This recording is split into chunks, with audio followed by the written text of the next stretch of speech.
Well, good evening. It is great to see everyone here tonight. A couple of months ago, I was in the airport in Dallas. Let me get situated here.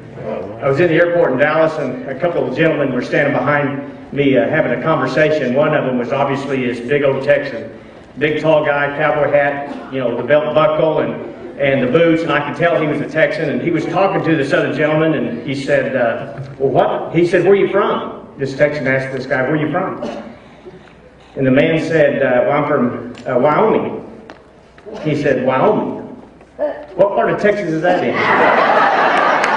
This is a true story. And I turned around and looked up at that guy, and he started grinning. He knew he was, he loved Texas. And I can tell you, I love the state of Texas. As a matter of fact, I love it so much. About 4 years ago, I spent my entire off session, my entire summer on into the fall, traveling the state of Texas, trying to help secure your property rights in stopping the NAFTA superhighway from coming up in the state.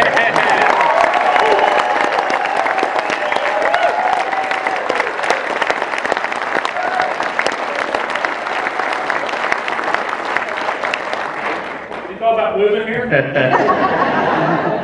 Michael invited me to speak. He called a few weeks ago and asked if I would speak down here, and I said, "Man, I'd love to." The 10th Amendment, you know, a topic that is near and dear to my heart. We're going to talk about that in a few minutes.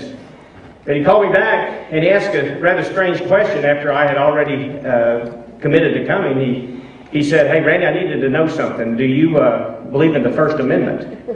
And I said, "Well, sure." We'd already talked about the 10th, so he knew that I believed in the 10th Amendment. And he said, "So you believe in the Constitution, you believe in the First Amendment?" "Yes." "You believe in the right of free speech?" And I said, "Yes, I do."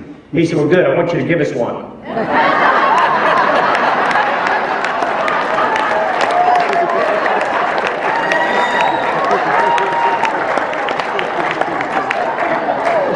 So this is free tonight. Now, I just want to remind you, you don't want to give what you pay for, okay? I'm going to give a little bit different talk this evening. I've entitled my speech, "Crossing the Delaware." And I want to remind you, back in 1776, December of 1776, the Battle of Trenton was fought. And General George Washington had to take his soldiers across the Delaware to face the enemy at that time, the British.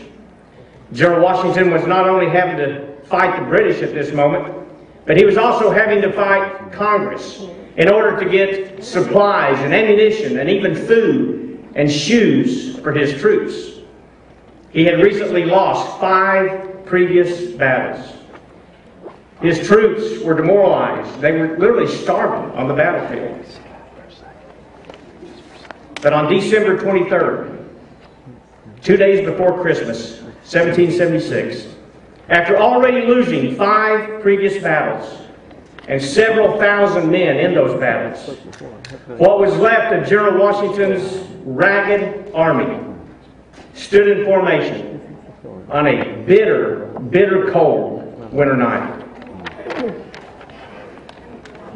And as they stood in formation, they heard the words of Thomas Paine, and Thomas Paine said this: "The summer soldier and the sunshine patriot," in other words, the part-timers, those who are not really invested in freedom, he said, "will in this crisis shrink from the service of their country." But he said, "Those who stand and fight deserve the love and the thanks of man and woman." With those soldiers cold, hungry, discouraged, they reviewed or received a new commitment to their mission. And folks, their mission was freedom. And 2 nights later, on Christmas, they crossed the Delaware to engage the enemy one more time, after already losing 5 battles. The weather was so cold that night that they actually lost 2 soldiers crossing the Delaware. Nonetheless, the Battle of Trenton was fought, and I'm sure most of you in this room already know the end of that story. It was a turning point in the American Revolution. Washington's army that night captured over 1,000 Haitians. And they did this without losing one American in that battle.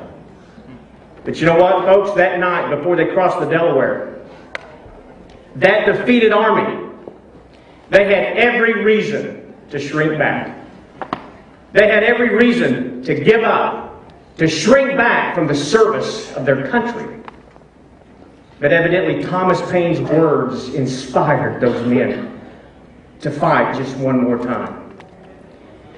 Too often, it seems in today's world, when things get tough, when the odds of success seem so far out of reach, isn't it easier just to give up?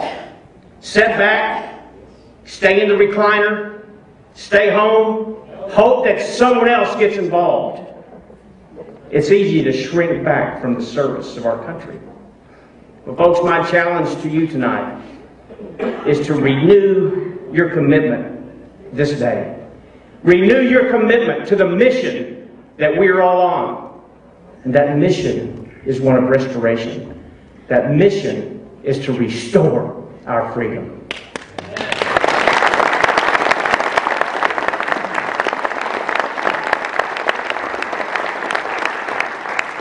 Thomas Paine went on to say that these are the times that will try men's souls. And no doubt every one of us in here tonight understand that these too are trying times. We have problems in this country. We have problems right here in the state of Texas, in the state of Oklahoma. The stock market's fluctuations up and down, 401ks evaporating right before our very eyes, primarily because of decisions made by politicians. billion-dollar bailouts, trillion-dollar stimulus schemes perpetrated on the citizens of this state, the highest unemployment in over 25 years. But I wonder if most Americans today even really understand that what I've just described to you, those are just symptoms of a deep-rooted problem that has got a hold on America today. What's the problem? Folks, we're stuck on the other side of the Delaware. Too many people are not willing to take a stand one more time. We have allowed the politicians in Washington, D.C. to trample on the rights and the sovereignty of our states.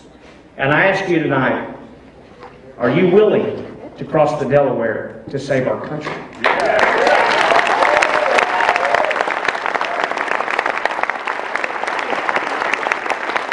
For the last 234 years, each generation before us has passed freedom down to the next.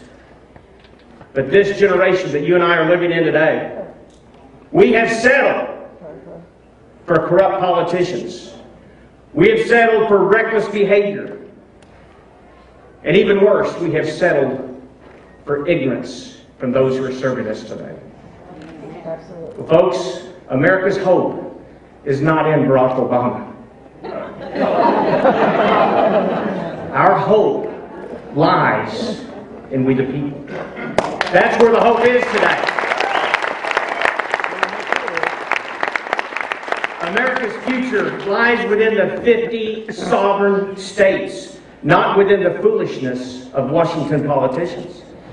When governors around this nation begin to understand and realize their responsibility to protect the citizens of their states, when they understand their authority and their constitutional duty to stand with the people and against an overreaching federal government, America's problems will be solved.